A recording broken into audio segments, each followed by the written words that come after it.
Okay, we are live and they are entering. Wow, looks like the webinar is live. I guess we'll let the participants join slowly. We got some attendance pulling in. Guess we can wait till we get the numbers up a bit before we sort of officially begin. Thank you for joining us today for another installation of RSA Mondays. Today we're reviewing the match. It's happening. It happened.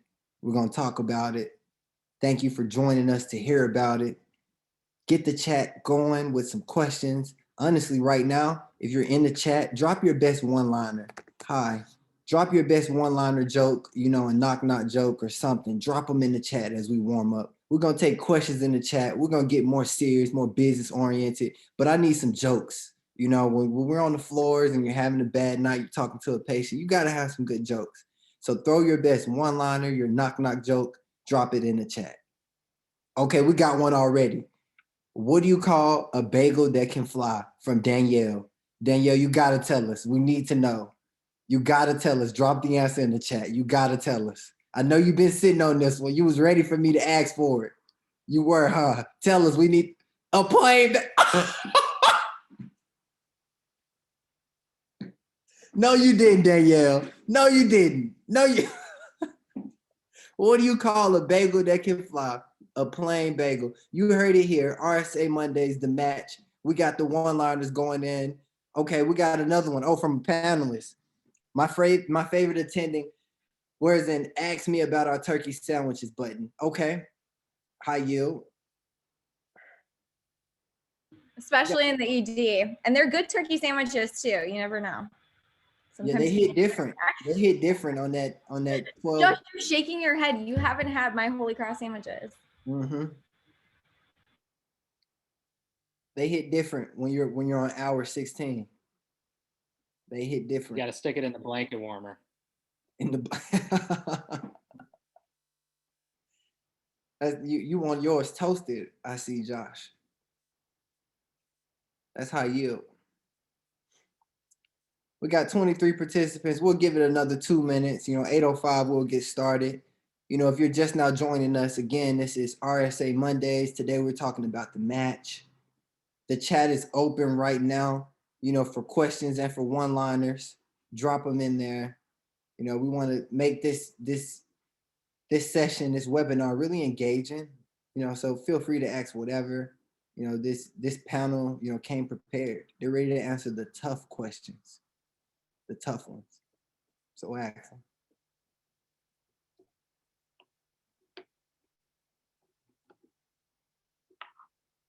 Make sure you got a snack ready. I got some soup boiling right now. Potato. And those flying bagels. And some bagels. Bagels are pretty good. I'm a cinnamon type of guy.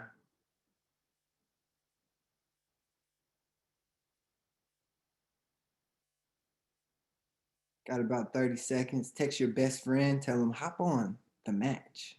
It's happening. RSA Monday. Looks like we might as well get started. We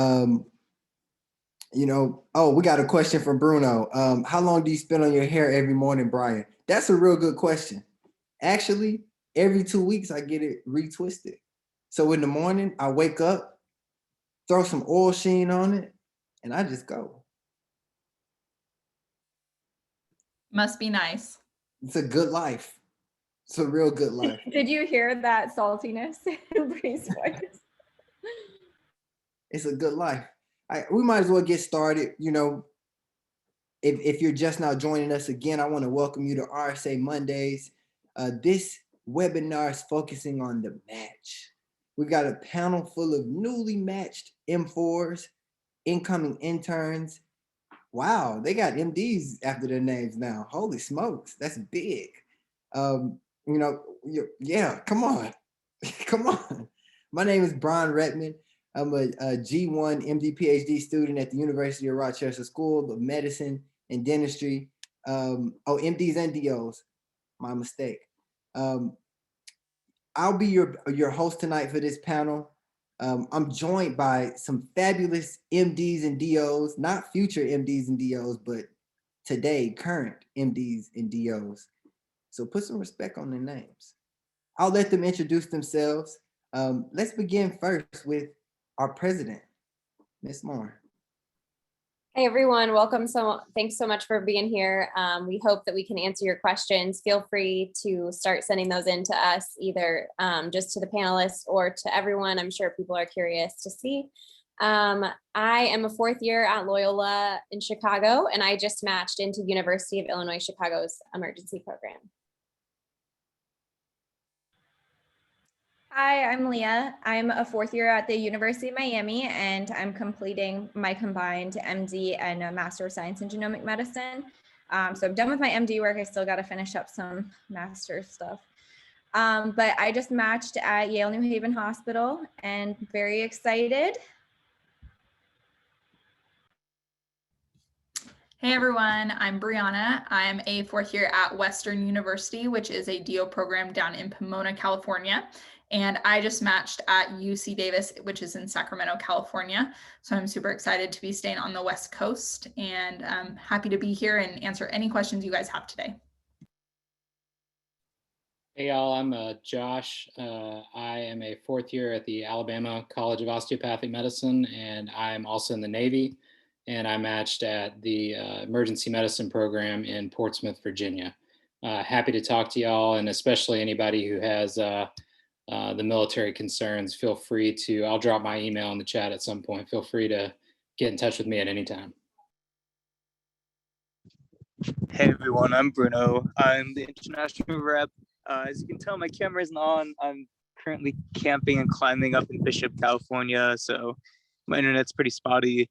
But I went to an international program that was 2 years in Australia, then 2 years in New Orleans, called University of Queensland Auctioner, and I matched at the University of New Mexico.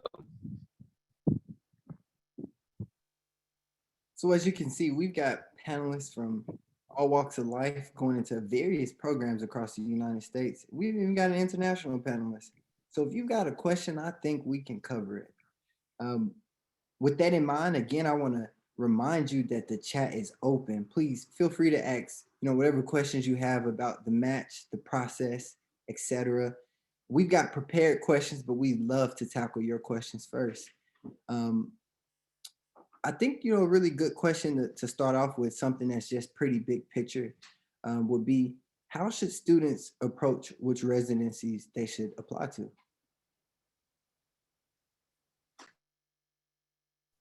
I think this is a good question because it really targets your priorities. So I think before you apply to this whole process, you should really kind of define like your main big priorities in life. So how, do you need your family nearby? Do you need your significant other nearby? Do you need a school for kids? Things like that. Like, you need to have your big priorities, or could you go anywhere? Things like that. And if you have certain priorities, you can kind of narrow down different locations. And so I approached it by, I applied mostly where my family was and then where I had trained for med school. So I kind of focused on Chicagoland area and California, with a few random other schools that were like, this school sounds interesting, thrown in there. But it gave me a pretty good list. I think you also, when you're approaching your list, need to think about what you kind of see yourself doing long-term. So I didn't really realize this when I had decided that I was interested in emergency medicine, but there's academic programs, there's community programs, and there's county programs. And while a lot of training sites will have multiple sites for you to rotate at, so you'll get kind of an abundance of interactions, a lot of places do focus in one of those categories a little more. So if you are a county person, you really want to be at a county hospital, then you probably won't apply to as many larger academic centers. So I think that's one thing when you're approaching your list, like where you see yourself training, and long-term as well.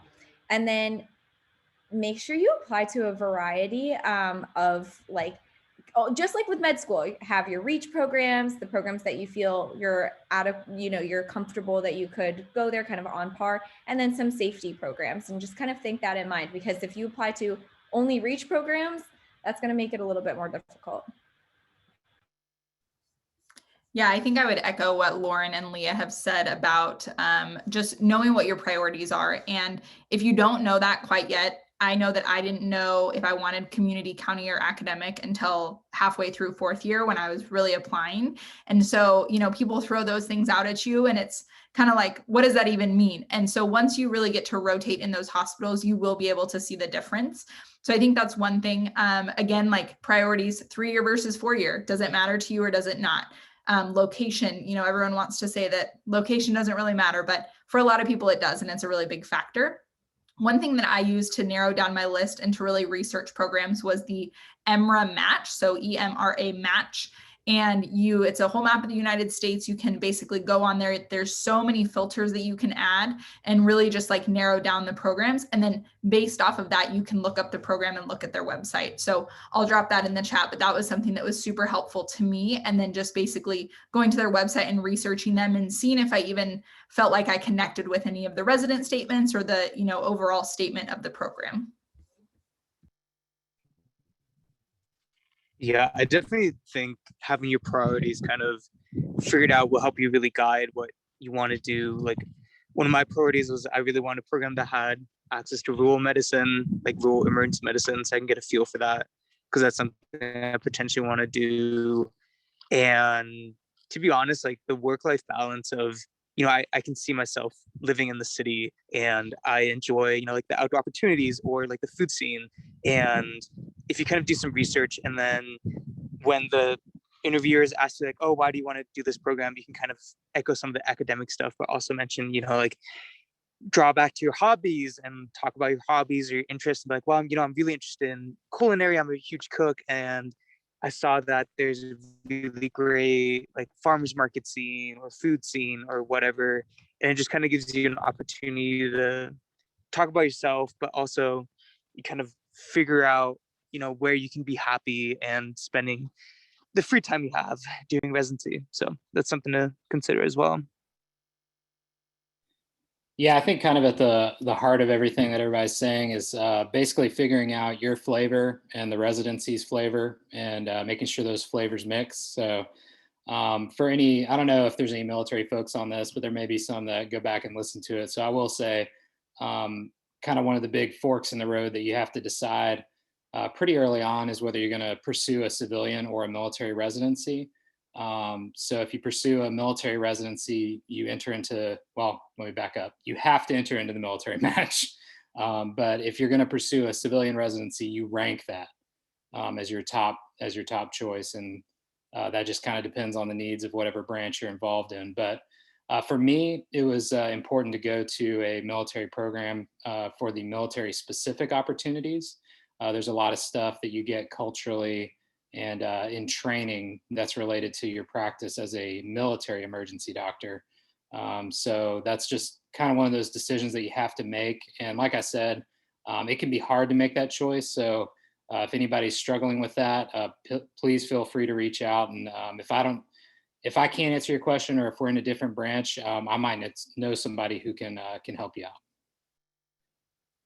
It seems like a real individualized approach must be taken, when thinking about the residency programs you want to apply to. So I think it's important, attendees, for you to really consider the factors that are important to you. We've heard things like location, the type of experience you want, your long-term career objectives, and making sure you rank those high. So please keep those in mind, when you're making these residency decisions. We've got a number of questions in the chat, and I really want to start getting to them.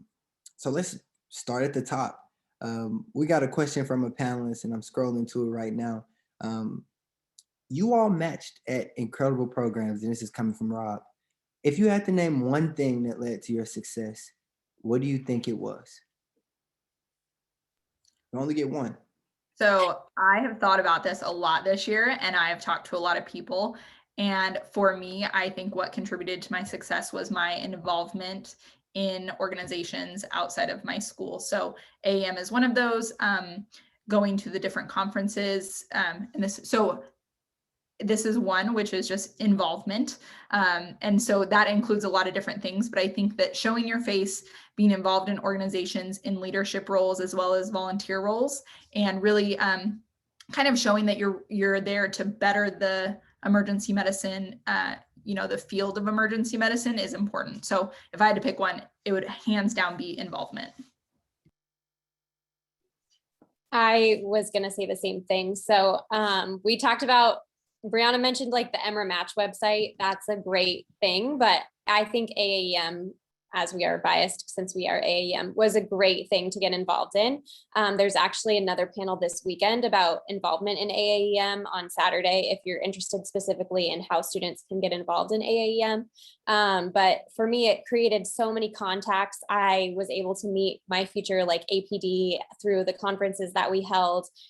We have regional conferences in all areas of the country that AAEM hosts for medical students, and you can get direct FaceTime with different program directors. I was able to meet like all of the California PDs at one of them, and then all of the Midwest PDs at another one. And so it's showing up, being involved, and then anything that you can do that's like teamwork or part of like leadership, things like that really can set you apart.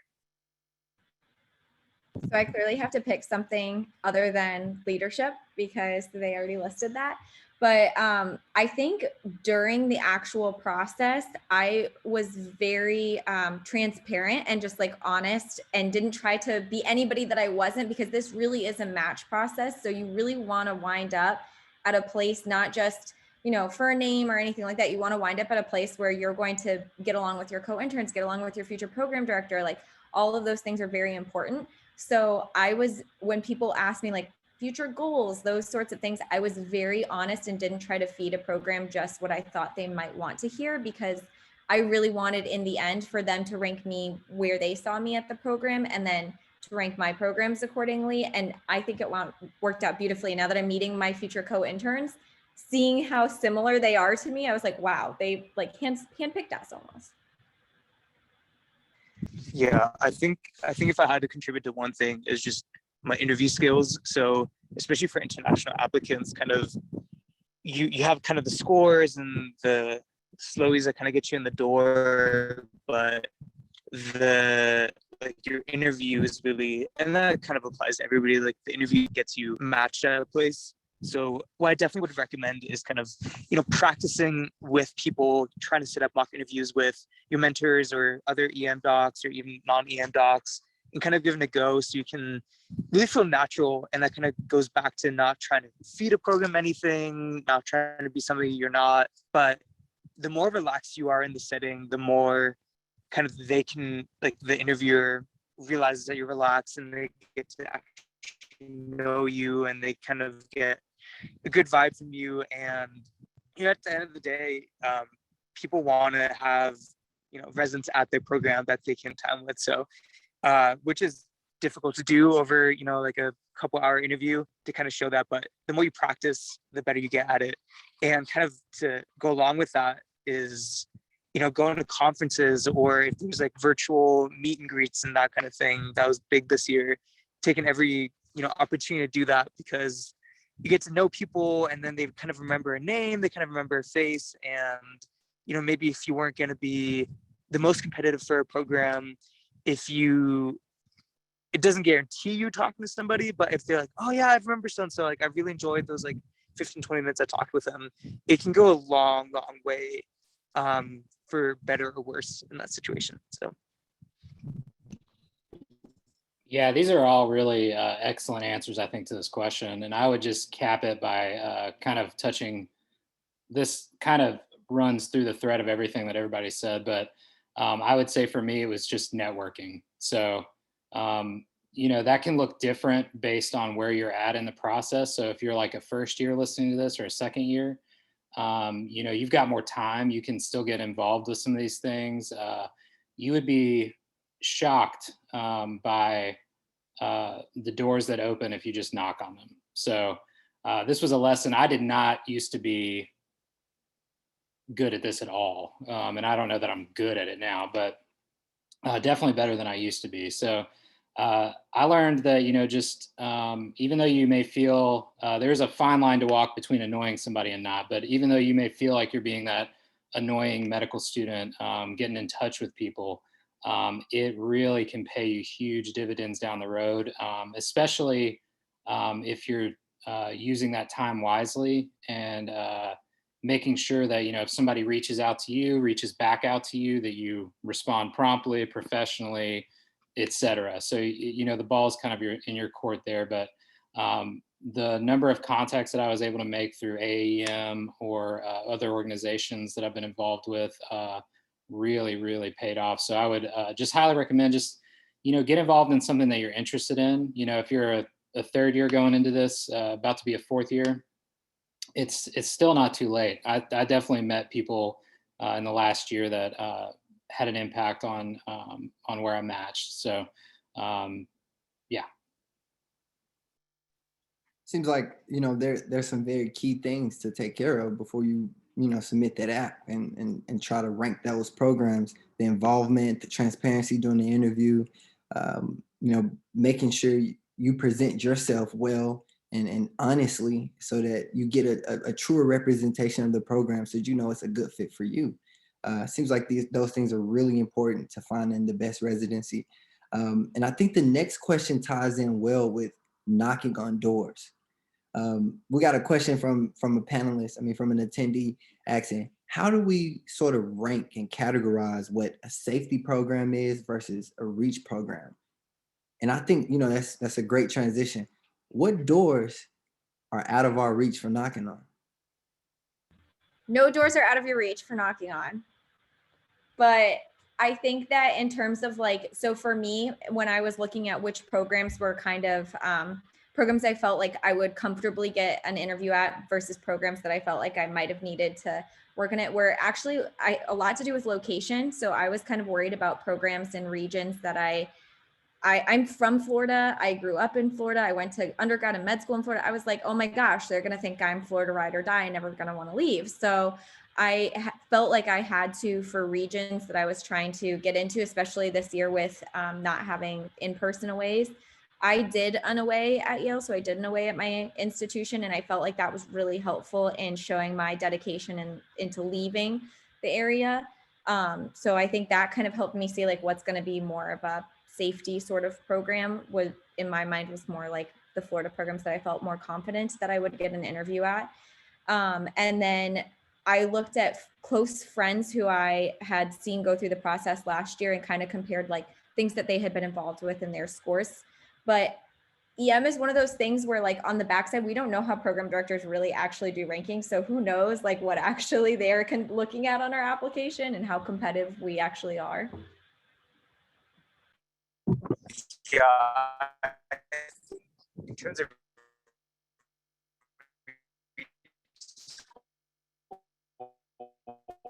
Hey, Bruno, we can't hear you. I'm sorry. kind of, if you think of the main programs, the really big academic programs, those tend to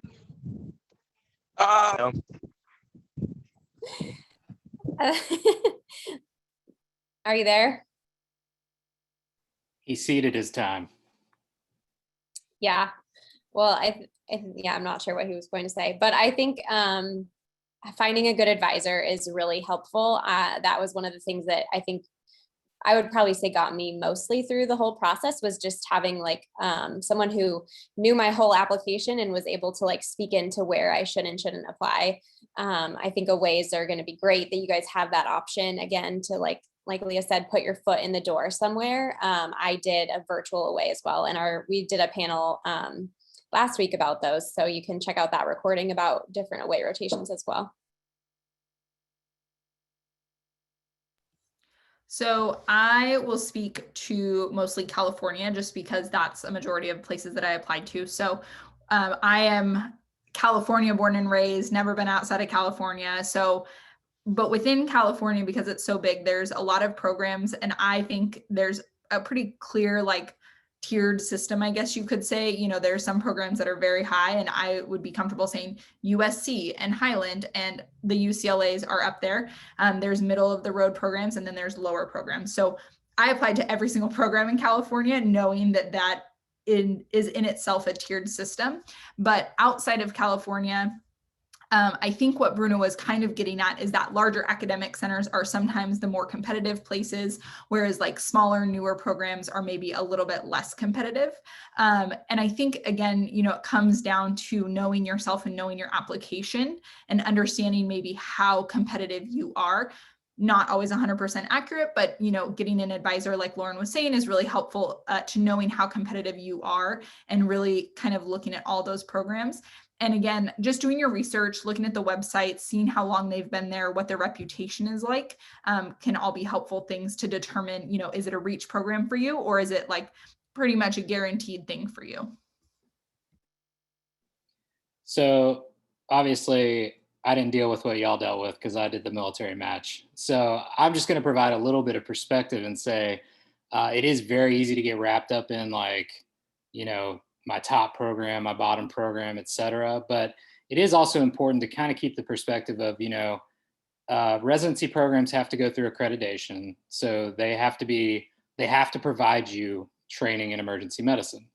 Of course, there are programs that have bad cultures and all that, and we won't go specifically into all that. But all that to say, at the end of the day, if you end up somewhere where it wasn't in your top 3 or top 5 or whatever, you're going to be there for 3 or 4 years, and then you're going to come out as an emergency medicine physician, and you can go wherever you want. And I worked with people at academic programs that had trained at places that I had never heard of, you know, and they were excellent emergency physicians. So just a little bit of perspective as you're going into this year, because it's going to be very stressful. And I know everybody wants their, whatever they've identified as their dream program. And that does happen. And I agree with Leah, like, don't discount yourself and don't knock on a door just because you think you don't meet a certain parameter. It's kind of, I mean, kind of feels like at the end of the day, you'll be a doctor. And, you know, the accreditation that hospitals have, residency programs have, you know, they've got to train you to be a doctor. You know, you might not end up exactly where you want to be, but, you know, I think the match algorithm won a Nobel Peace Prize. So, I mean, it probably works. It probably does. I kind of want to sort of link a couple questions together because we're getting some questions about interviewing and applications. One question I think you all can answer in a simple sentence, and the others I think, you know, will take some elaboration. So the first part I want us to answer is how many programs, if you feel comfortable, that you apply to. And then the two questions I kind of want to link together is what types of questions did you ask programs during the interview, and did anything during the interview surprise you? So if you can link those three things together, how many did you apply to? What types of questions did you ask during the interview, and did anything during the interview surprise you? I think the number of places to apply to question is always tough because it really depends on your own stats and like where you're trying to go and where you're coming from and a lot of things. It's again a reason an advisor is super helpful. I applied to 36, which looking back was too many, but you just don't know. So, I mean, I think this year people over applied in general, and then you just have to turn down interviews or, you know, like, because there's lots and lots and lots of schools. So you could spend as much money or as little money, but I mean, I think people are going to spend the money to have like the security of getting interviews. So I'm assuming average was probably around 40 this year, which is a lot, but yeah, so that was that question. And then things that I asked during an interview, we also did a whole panel on the interview last year. So if you're curious about that, I'm sure they'll do one in the future closer to interviews as well, but it is recorded. I asked programs, my 3 main priorities were finding a place that was going to support me for boards because I struggle with standardized exams. I knew that going in. So I wanted a place that was going to prepare me for the ER boards well. I wanted a place with a great community, and I wanted a place with multiple sites so that I would be able to see those different facets of emergency medicine that we didn't get to do since we didn't get to do aways. And so I asked them all about those things, like asking them specifically what I looked for. And then when I got burned out of asking questions, I always asked them about their food scene, because when it's 2 a.m. and you're in the ER, you really need those chicken nuggets. So I actually applied to, full disclosure, and I feel comfortable telling everyone this, I did not do well on step one. And at the time that I was submitting my applications, I did not have my step two score back yet. So I was not sure if I had improved, how competitive of an applicant I was going to be. And my advisor had warned me that I would potentially be filtered out from some programs due to my step one score. So I wound up applying to 60 programs, and I tiered it with like if I get invited, because I was very nervous that I was going to miss interviews because I was on rotations at that time. So I had a list for my dad when he was checking my email. If this program sends me an invite, they're in the green, you accept that interview whatever day. And then I had my like tiers ones. Okay, if this person sends an interview, we're still taking it but this could be one that I turn down later on if I actually wind up getting enough interviews, which I did. So I do think 60 was actually wound up being too much for me as well, but I don't regret applying to the full 60. In terms of things that I was looking for, I really want to be involved in medical education long-term. So I asked every program about involvement that they have with medical students and involvement that they have within like the relationship between the residency program and the medical school, because I hope to be involved in medical education, whether that be residency education or medical student education, like as a clerkship coordinator or something. So I always focused on asking that.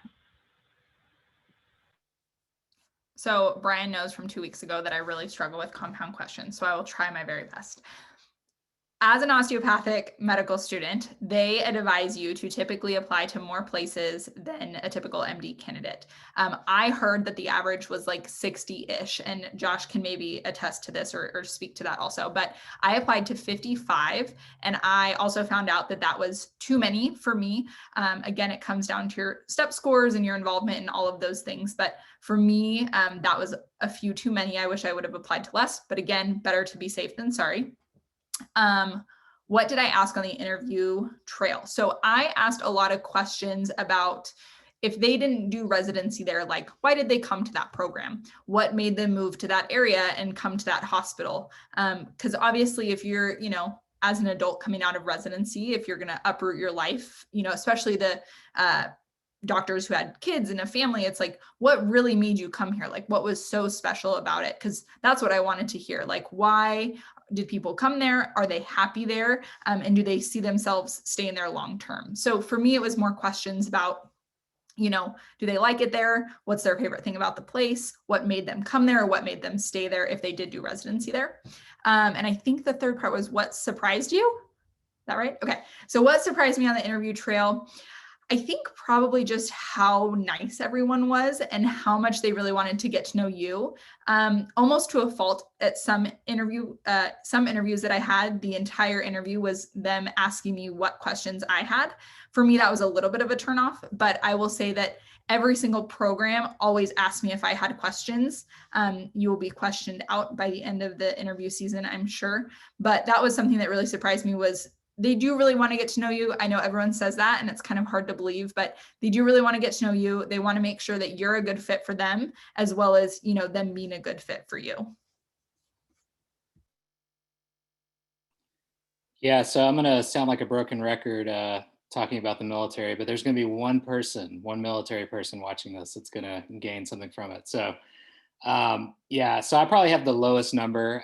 There's a grand total of 2 emergency medicine residencies in the Navy with only 10 spots each. So I was quite concerned going in. I was preparing to do a transitional year and try to get back in with emergency medicine. So so now I'm the one doing bad with compound questions. So what did I ask? Is that right?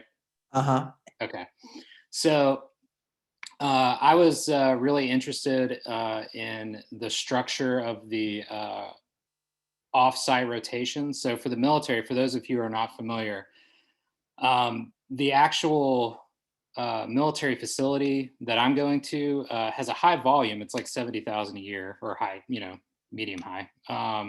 But it's not like a trauma center, So the way that the military accounts for that is they send you to do a lot of off-site rotations. So I was very interested in, like, where are we going? How are we received at these places? And I came to find out that it's a great opportunity, and there's a good relationship that the military has with these locations.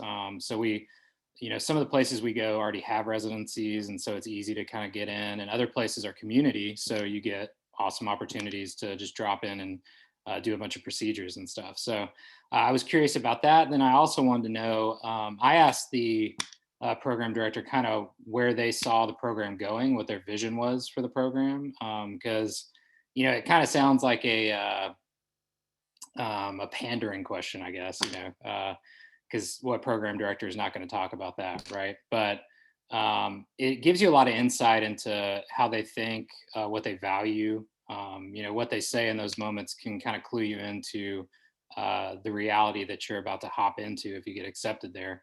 And then the family, kind of, the culture of the residency I wanted to know about, kind of how everybody got along and all that kind of thing. And then what surprised me, I'm going to echo other people and say that the nature of the interviews that I had being relaxed, especially being in the military, I thought, I had to be in uniform for my interview. So I thought it was going to be very, like, account for all of your sins kind of a thing. But it was very relaxed. And ultimately, I think what they gain from the interview is getting a feel for who you are, especially if you're not able to do a rotation there.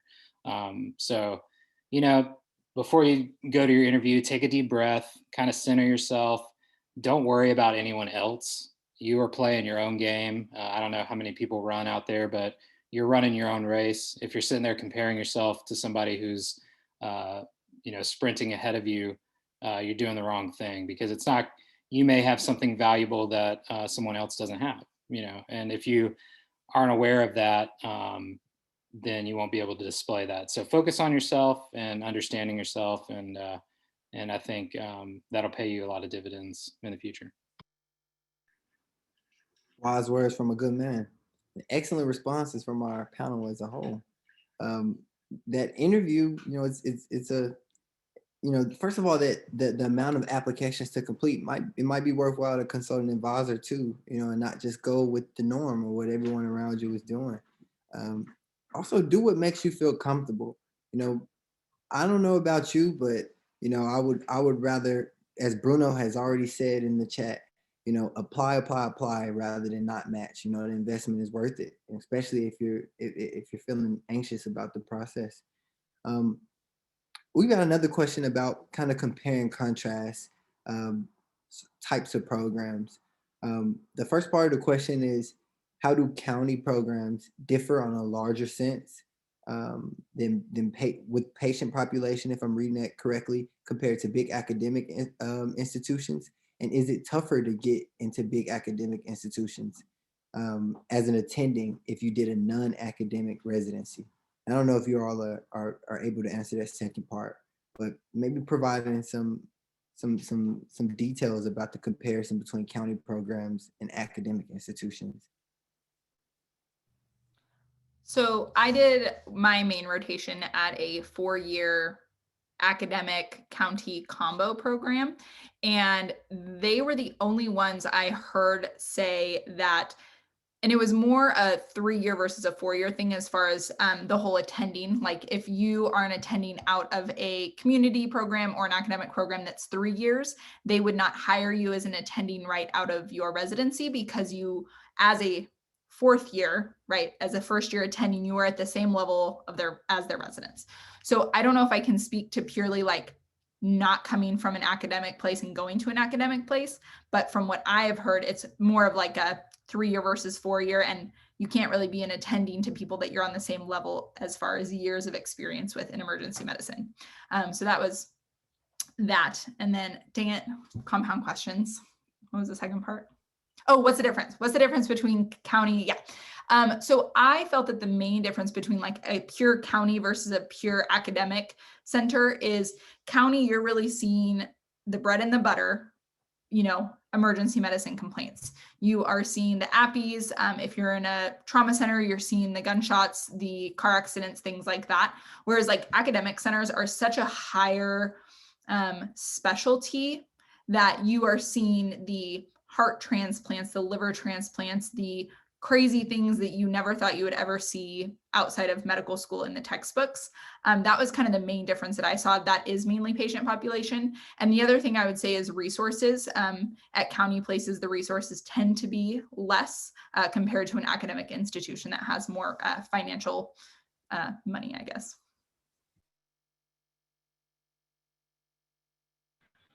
I kind of thought of it too as like resources as well sometimes. So like academic, I thought of it more as like you have more specialties to consult. There's other residencies in the hospital, and you might like that or you might not. You might want to say, oh, every time a break comes in, ortho comes down and sets it. I want to be the one setting that. And then you might want to lean more towards a county program that doesn't have an ortho residency added or something along those lines.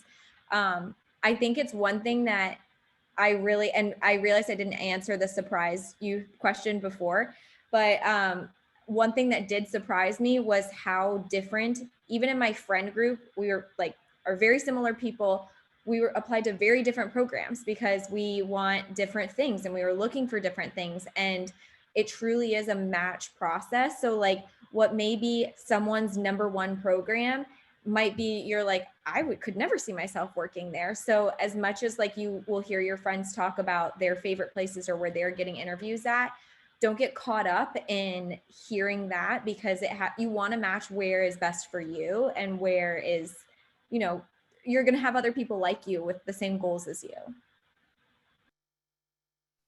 I think that's great advice, because you're going to hear a ton of stuff and ton of opinions and things like that as you're going through this. So really try to find those priorities initially. So I was really interested in like county because I had worked at a community hospital prior to med school. And then I went to med school at an academic center. So I'd seen those two and I was curious about county, but I again, didn't have experience, and then we didn't get to do aways. So like I said, I was really interested in a rotation, a residency that had a lot of different opportunities. So where I matched, we actually rotate through 4 different hospitals. So we are at an academic center, we're at 2 community hospitals that have 2 different types of trauma centers. And then we're at like a very under-resourced community hospital that kind of has a county population as well. So within my one residency, I'll get all 3 experiences. And so if you're interested in something like that, or you're not really sure, there's tons of residencies that have that model and they have different places you can rotate through. And I think it also makes you really equitable in the future because you can kind of work anywhere. Like Brianna said, there is that thing with like the 3 versus 4 year difference. And so you couldn't necessarily go work at an academic center right away that took 4-year residence. But in the future, there's people all over the place that have come from all different types of training programs. And in the end, you're going to be an ER doc. And if your residency program has a really great alumni network, you're going to have the ability to plug in kind of anywhere you want to go in the future. And if that's something that you didn't train in, they're going to help you get there. So 2 things. One, I'd like to point out, because I didn't point out at the head of the talk, my opinions are my own. They do not represent the Department of Defense or the Department of the Navy, just in case anything ever blows back on me. Yeah, important life lesson there. It would be worse than suing, Bruno. I don't have all the luxury rights that civilians have, but yeah, so kind of what Lauren was alluding to, I would advise looking, it's kind of basic, but look at the curriculum, the program that you're applying to, and look like, where are you going for certain things? What are you getting? All programs are going to have strengths and weaknesses, and emergency medicine is huge. Like you're not going to get to see and do everything in your residency, regardless of where you go. There are places where you get more than others, but there's always going to be something that like you're not going to get the opportunity, or you may not get it at your institution, like Lauren was saying, but you have a outside rotation that you get it at. So yeah, look at those curriculums. The other bonus of that is it will give you real meat to talk about when you're interviewing, because you'll understand what their curriculum is. And yeah, so I was always kind of a little shocked by people that, would say, I definitely want to go to this program, but actually had no idea what the meat and potatoes of the program was. That's really important, to do your research, to figure out what you want in the program too before you apply. And think about the type of experience you want, as our panelists, especially Lauren, has alluded to. What type of training do you want from this experience? It's really important. Don't just follow, the flock of sheep when applying. Think about yourself, because this is where you'll spend the next 3 years of your life. And ultimately, this program is supposed to shape you into the doctor you'll be for the rest of your life. So you want that program to really mold you into the type of doctor that you want to be, the type of doctor you could see yourself as. Yeah, and if I get a JD, just hit me up. My commercial is going to be shot by Josh. We'll do cool things. We'll have a nice jingle, and the number will be really easy for you to type on your phone if that's still a thing. We got a question from the audience about writing love letters. And if you didn't get that last joke, you might be too young. We got a question from the audience about writing love letters to programs. Did anybody write a love letter to a program? And if you did, what did you say in that letter? And how is it different from a letter of intent?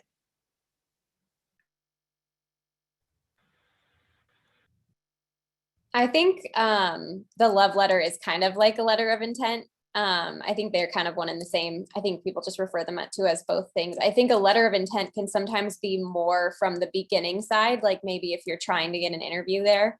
I know I had some friends who were trying to get back to California, and so they reached out to program coordinators and like said a letter of intent of like why the school was important to them since they trained elsewhere, and like pointed out exactly why. I wouldn't necessarily do that to all of your schools. I think maybe a couple, that would be fine too. And again, only email program coordinators, never the program director themselves.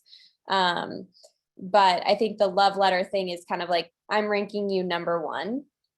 And something that I think that I was surprised about this season in this program, and I'll be honest with you, I didn't get my number one, but I really think that I got the program where I will thrive the best, and I like, especially like thinking about it more, and I'm super excited to go there. But I think the way this process is set up is that it tells you that there's only one program for you. And I found that I really had 5 that I loved. And I was like, I don't know where I'm going to go because I want to create a combination of these 5 programs and go to all of them. And so it forces you to create a list of these 5 programs, and it forces you to say like, okay, which one is my favorite, and then you're inherently set up for like a twinge of disappointment because you're thinking you're going to get your number one. And in reality, like they're looking at things that they're looking at values in you, and you're looking at values in them. And this process is designed to match you up with that potential place. And I've heard from so many doctors that they're like, it really does work. And like, you find the place where you're supposed to be. So keep in mind that like, you can go to any of them. You could even go to your last, and there's going to be great things at wherever you go. And it might not be your one because the odds are against you going to your one, to be honest. So I wish I had heard that before from someone. And so I hope that helps. So kind of echoing what Lauren's saying, I unfortunately had a friend that went through the SOAP process, and I was their SOAP buddy through it. So I assisted them in going through it, but seeing them have to, unfortunately, people don't match, and seeing them go through it. And I felt so grateful that I had matched, that it was a reality check for me that it didn't matter where on my rank list I fell, because I was like, I have a job and I should be so fortunate for that right now because she didn't. So I think I totally agree with that you have to just trust this process, as scary as it is, and don't get caught up in doing that. But I do think that I did write a love letter. I kept in contact. I was very similar, where there was a handful of programs that I really could see myself at. So I kept in contact with actually quite a few programs. I do not send a letter of intent, like I am ranking you number one, to more than one place, because EM is a very small world. If you send it to more than one person and then you fall below where they ranked you, if they ranked you to match, they're going to know that you were dishonest. And that's just, you don't want to start your career as an EM physician being dishonest to anybody. And at the end of the day, the way the match process works, they really shouldn't change where you're ranked based on a love letter. So did I write one? Yes. Do I think it actually helped? No. I think what actually helped was doing an away rotation and actually having that relationship with the program early on and throughout the season, and actually having more of a connection than just on interview day. So I think this is so funny because I feel like everyone has a different term for what their letters are. And sometimes, like, Bruno's saying that his are one and the same. Lauren was saying that they're a little different. I personally am opposite of Lauren. I thought that a love letter would be in the beginning and then a letter of intent would be to match. So, but I wrote both. So I think I mentioned in the beginning that I went to school in Pomona, California, but I'm actually from Northern California. So UC Davis has been my top program for a couple of years now.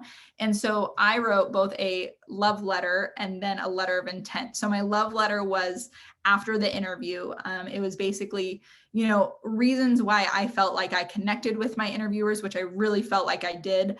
Reasons why I felt connected to the area and to the community. Northern California is very different from the rest of California. And so it is kind of special. And I think that being able to train somewhere that is similar to where I'm going to come back home to was really important to me. So that was something I put into my love letter. And then my letter of intent, I guess, for me, it was like intent to rank number one. So that I sent out. So I interviewed in December. So the beginning of December, I sent my love letter. My letter of intent to rank, I think I sent the first week of February. And so that was basically the letter saying, it is, with excitement and joy, I am ranking you number one. And here are the reasons, kind of like Bruno was saying, like, you want to have concrete reasons, don't try and BS your way through it. But like, if that's really the place you want to go, you should have like a full email page of why you want to go there. Don't send that much, condense it down, but just like be very honest and thoughtful with what you're saying. And I think that definitely comes through. So I did both, whatever they're called. I did one after my interview and then one right before rank lists were due. Yeah, to kind of reiterate what everybody's saying, EM is a very small community. I've been in EM for a while. I was a ER nurse prior to med school, and I'm still shocked by the people I meet that know somebody that I know. But for all you military folks, all one of you or half of you, it is an even smaller community. So they 100% talk to each other. As you can imagine, in the Navy, there's two programs. So they coordinate very closely, and they, in the military, view it as, if you're in the Navy, for instance, regardless of which program you train at, you're being trained to be a Navy physician, Navy emergency physician. So they coordinate very closely. So when I had my interview at San Diego, they asked the question, sort of point blankly, like, do you have a preference of where you want to go? And I was just very honest because I knew I wanted to be in Virginia. So I said that, and I said why. And I think that honesty is respected in the military for sure. I don't know that I would extrapolate this to the civilian side. So don't mistake me there. But in terms of the military, they really view you.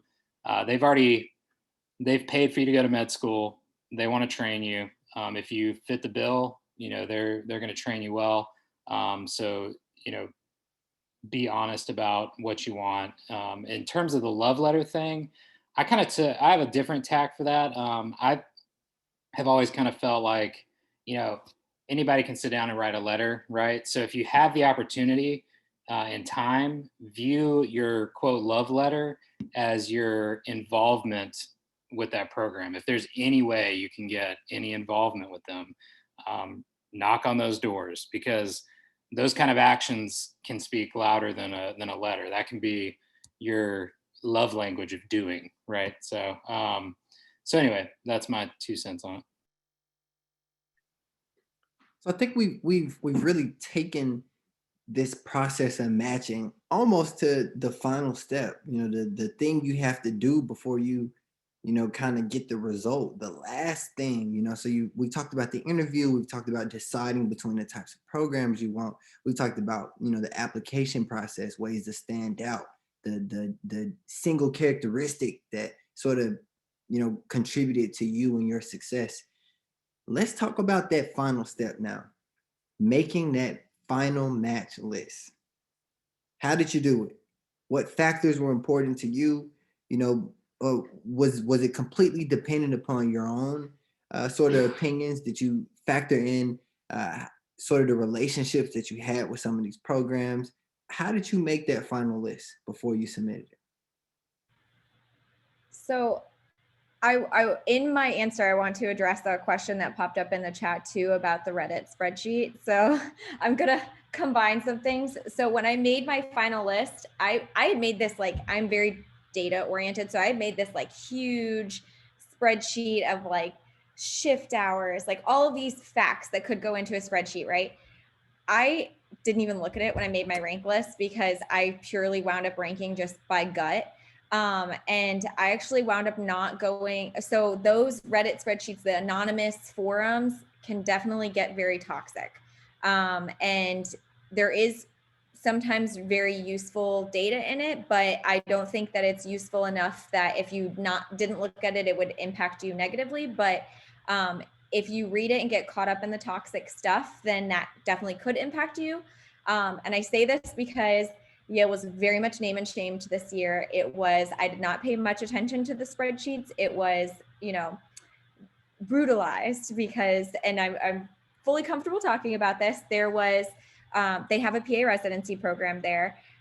We are AAEM people, so we are very pro protecting physicians to be in physician roles and PA and mid-level providers to be in PA and mid-level provider roles.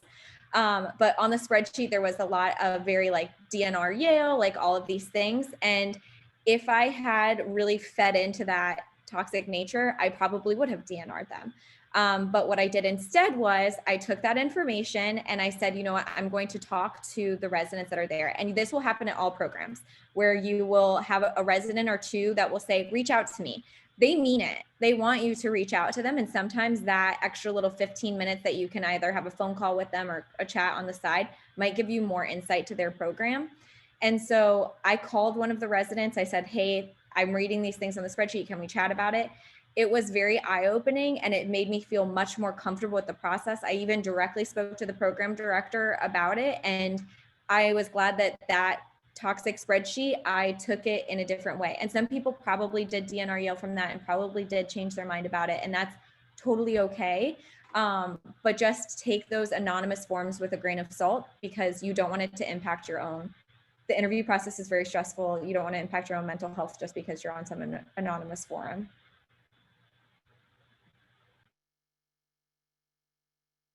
I know I've definitely eaten at restaurants that had bad Yelp reviews and they were awesome. And I've definitely watched amazing movies that had like a 30% on Rotten Tomatoes. So sometimes you get the wrong biased review.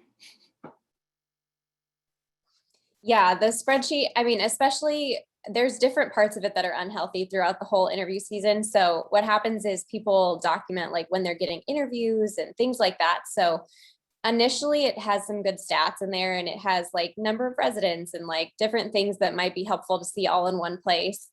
But then I would advise you not to go onto it as much as possible. I went on probably like once a month just to like see what was happening on it. But I mean, there's a certain kind of person who's documenting what's their stats on there and they want their stats and their information and their interviews shown. And so, I mean, I think it breeds to like, I don't know, certain people. So, I mean, if you can't get away from it, just have someone else that can talk you through as a reality check, like your advisors and people like that are totally separated from it. In regard to how I made my rank list, parts of it were really easy and parts of it were really hard. Like I said, I had 5 schools that I like loved. So I moved those 5 through all different 1 through 5 the whole time. It's easiest to start from the bottom and work your way up, I think. And then ultimately, like, you could match at any of them. So if there is a program that you truly despise for some reason, don't rank it, because you could possibly end up there.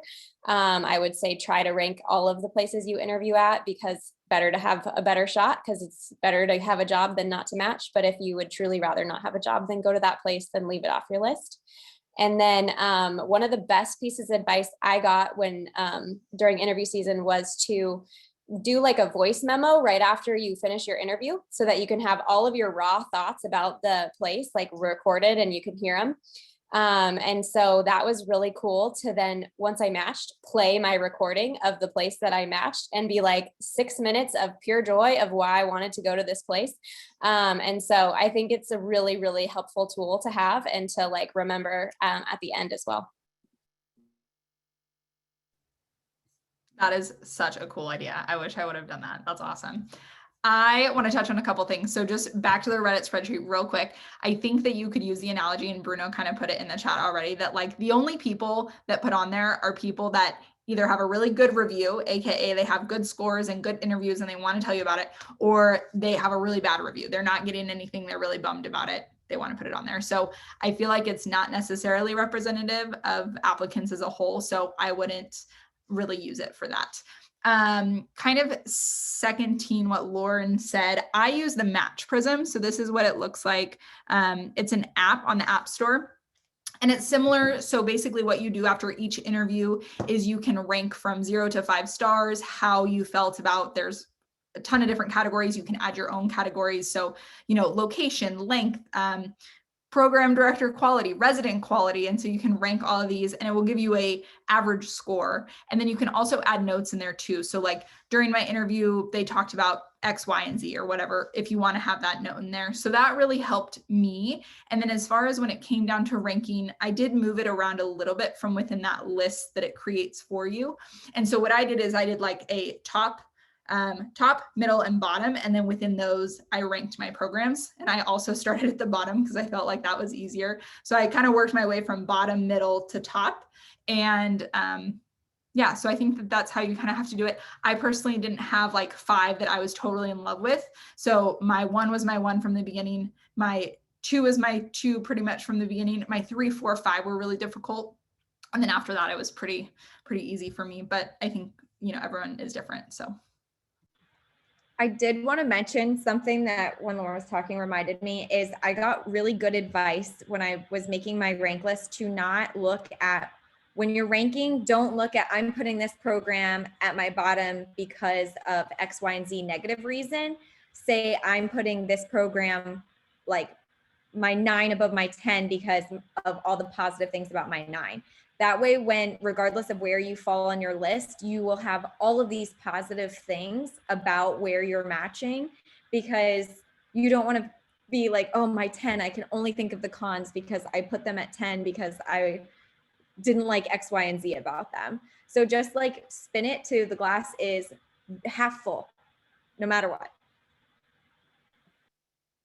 And I just want to add one more thing that Lauren kind of also touched on, but was another really great piece of advice that I got during my interview season was, if you can see yourself being an internal medicine or family medicine doctor instead of going to X, Y, and Z program that you are going to decide not to rank, then don't rank that program. If you cannot see yourself being an internal or family medicine doctor for not ranking this program, then you probably should rank it.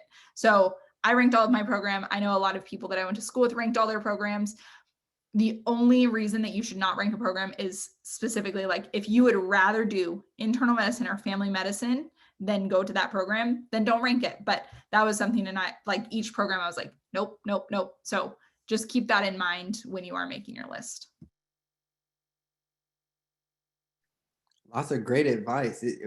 The list making process seems a little stressful. I'm glad I got some time until I do that. And Bruno dropped a ton of advice in the chat, so please check out that advice too. We got some stray questions that I think we can get to. You know, this is the match. You know, this is like the webinar to talk about it all. So I mean, we might as well chat about it. We got a question from Kent about big tips for virtual interviews, since it seems those will be sticking around in a big way. And I don't think you could say it any better than that, Kent. Any tips on virtual interviews? Might as well chat about that for a bit.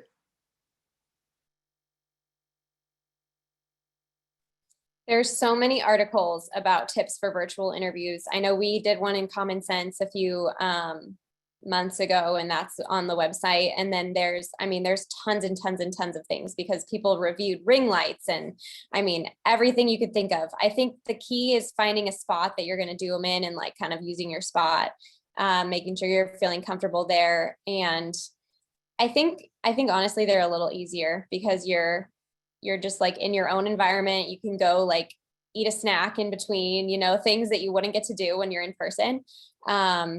And you can have like your paper of like things you don't want to forget to talk about, like in front of your computer as well, which was helpful. And so I think check out all of those different online website resources. And I just kind of read a few of those, and that was the most helpful thing for me. Yeah, I definitely think that having your setup is really important because, if you spend 20 or 30 bucks on a ring light or however much, I think it really does make a difference. Right now, I don't have my ring light on, but this was basically my background for all of the interviews. So I had a plain wall. Other people suggest having like one or two things on the wall behind you to kind of like give depth to where you're at. But whatever it is, just make sure you have a nice setup in a quiet area so that when you're interviewing, they aren't hearing you. And kind of like Lauren was saying with notes or whatever, I always did research on whoever was interviewing me, and I kept that on a little notepad on the side of my screen. And so before I went into my interview with them, whatever questions that I wanted to ask them, like if they were a peds EM doc and I wanted to ask them a question specific to peds, I had that in my notes so I could make sure to just like reference that right before going into my interview.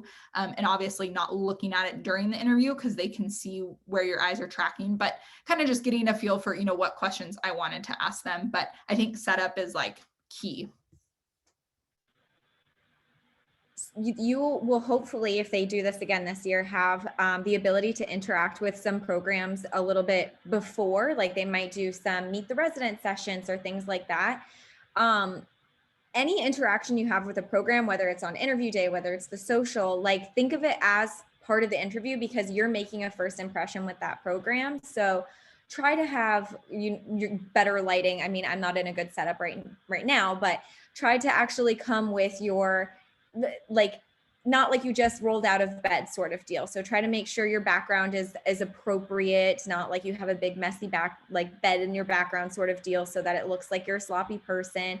Try to actually look presentable, and think of that's their first impression of you, whether it's they've already offered you an interview or not, or it's the social the night before. Because even if they say like the social doesn't impact your rank list, whatever, it might not, but it also might, they might be like, wow, that person really stood out because they looked like they didn't even care to be here. So just kind of think of that. Any interactions you have with programs at any time is you presenting yourself. Yeah, I completely agree with all of that. I would say, like I said, I had to interview in uniform. So one of mine was actually in person, but the other one was virtual, and that was just weird. But as hard as it is to come across personable over camera, as much as you can, and I don't know, I actually haven't been rated on this, so I may not actually be that good at it. So you may not want to listen to my advice on this, but One star. I think 1 star, yeah. So I think anything you can do to just kind of relax, not too much, but the appropriate amount, and then making sure that you're presenting yourself professionally. I said as I wore my Alabama ball cap, but all of the advice regarding the socials and everything, you've probably heard this a million times, but you are 100% interviewing every time you talk to anybody associated with the department. So you never know who gets back to who. So just always keep that in mind, and try to come off like you're somebody that people want to work with and can trust. And if you wear glasses, make sure you pay attention to that glare, because that 3-finger swipe to go to the next tab, that'll get you caught up. Pro tips. We got another question here, and I think we can start to sort of wrap up with this question. I think it's a good one, and I definitely want to make sure this webinar is beneficial for anyone, no matter their level of training. But the attendee wrote, just for some advice for folks who are in their first and second years of schooling. Is there anything you wish you would have done differently, or something you wish you would have started earlier to make the process easier when it came to matching, like keeping track of network contacts, tracking involvement, etc.? So let's sort of chat about that. If you could hop in a hot tub time machine and take it back to first or second year. I would definitely say keeping your CV updated. This was something that I did not do with a lot of the volunteer experience that I did, or, just little clinics, like 1-day clinics where you went and did something, but you're going to put it on your application, but you forgot what date it was and you forgot how many hours it was and things like that. So really just keeping organized. It does not have to be in CV format, but just somewhere that you have listed things that you've done, the dates that you've done them, and whoever like the head person in charge is, because that's all going to go onto your ERAS, and kind of going back to figure everything out is very time consuming. So that's kind of the main thing I would say. And then also, as I mentioned in the beginning, being involved is really important. I think that was a key to my success, 1,000% So get involved now. If you're first year, get involved with the EMIG at your school, get involved with AAEM, anything like that. Just getting involved with different EM organizations, starting to go to conferences, getting that networking like Josh was talking about, and just really getting your face out there. Yeah. Go, Leah. I would agree with Brianna 100%. I think writing all those things down is important. So some form of document that you have, and even like stories, like if you worked on a team, or if you had some interaction with somebody that was like challenging and you overcame it, like jotting that down would be super helpful for interviews, because that would have been something I would have loved to have had a record of. I think the most important thing for emergency medicine is that they love to see involvement in the field of emergency medicine. So whatever you are most interested in how it relates to emergency medicine, whether that's research, whether that's leadership, whether that's advocacy, different things, there's a ton of different committees through AAEM that you could get involved in early on. Or you can get involved through your school and like lead the EMIG and things like that. Anything that you particularly are interested in, don't do something just because you're doing it for your CV. Really enjoy it. But as long as it's related to EM, that's going to stand out and set you apart. So I have two things. One, I don't know if you can do this at every school, but at my university, our clerkship coordinator writes the SLO. And I had, basically, as soon as I realized that I was interested in emergency medicine, I had reached out to her because she wound up being my EM advisor.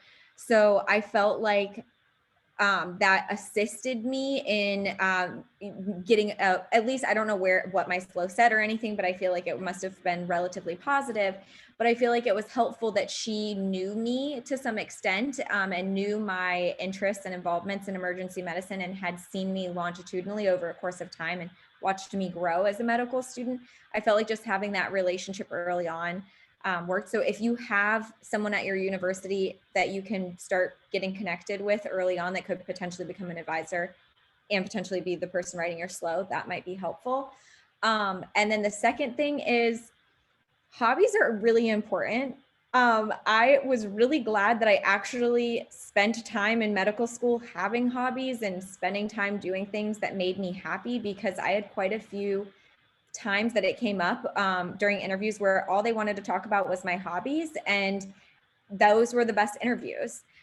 So I'm glad that I had things that I was passionate about and wanted to talk about that were outside of medicine. So keep those, even if you think it's insignificant. I literally had that I was the cornhole captain in college and played cornhole pretty routinely throughout medical school. And that came up more than once on interviews. So I'm glad I put it in my hobbies. I'm good at that.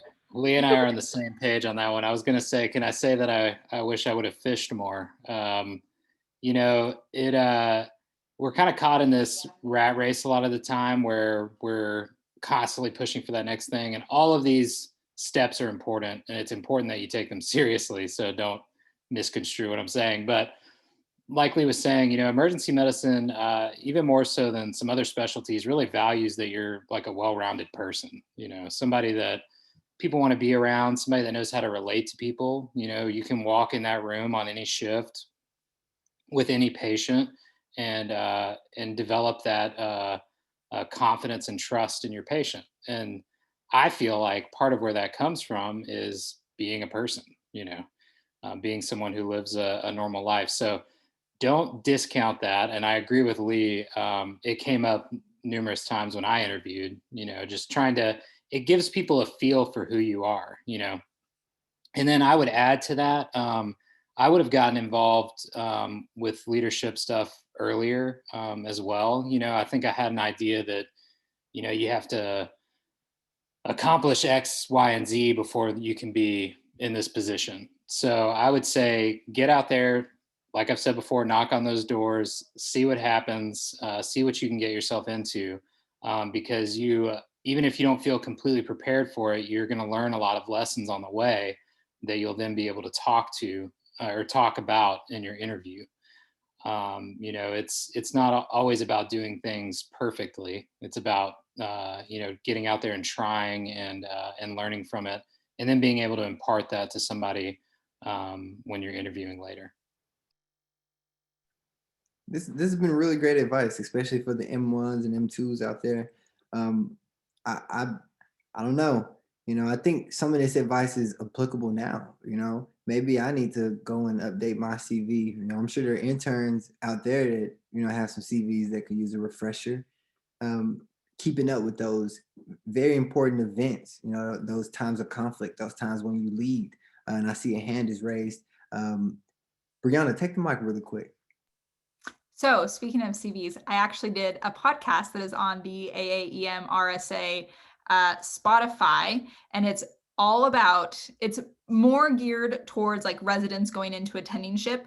But I think I listened to it, I think it was in May of last year, and just like re-listening to what we talked about, I think it's super important and really helpful for even medical students applying to residency. So that was from like May of last year, and it's on the AAEM Spotify, and it's talking all about CVs. So if you want to give that a listen, it's like 20 minutes.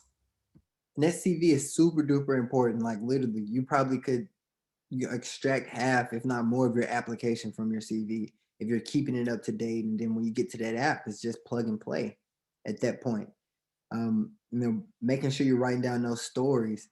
And I think that's invaluable advice, because coming up with one off the dome, in the moment, that's kind of difficult. You want to be able to highlight the intricacies of the story and highlight yourself and your role within that narrative.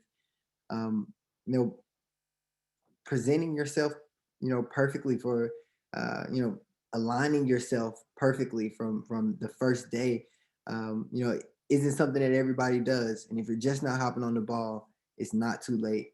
I'm sure these panelists wouldn't mind if you reached out to them for anything. There's emails in the chat. I'm sure, they're accessible. You can email RSA if you need, anything. A lot of them are on vacation. If you need me, I don't know what I can do for you. Definitely reach out to me, hit me up, shoot me a message. Lots of resources on the website, so definitely check those out. But man, this has been an excellent webinar. We've got excellent panelists. Can we just give a Zoom clap? Is this what they do on Zoom these days? I know y'all's video's not on. Give some kudos to the folks here. Drop something in the chat. A clap. I see you, Sarah, dropping claps in the chat. Somebody drop something in the chat just to show these panelists some love. We really appreciate you coming out tonight and sticking it with us, riding with us for this RSA Monday, the match. Close us out, Madam President. And shout out to Brian, the best host. We'll be back in 2 weeks, and we're going to be talking about how to be an intern. So not necessarily as applicable to everyone, but we're going to, every other week, we have a different panel. There's lots and lots of things that have been pre-recorded that cover up a lot of your questions, and there'll be continuing to be more. So keep an eye out. Have a good night, everyone.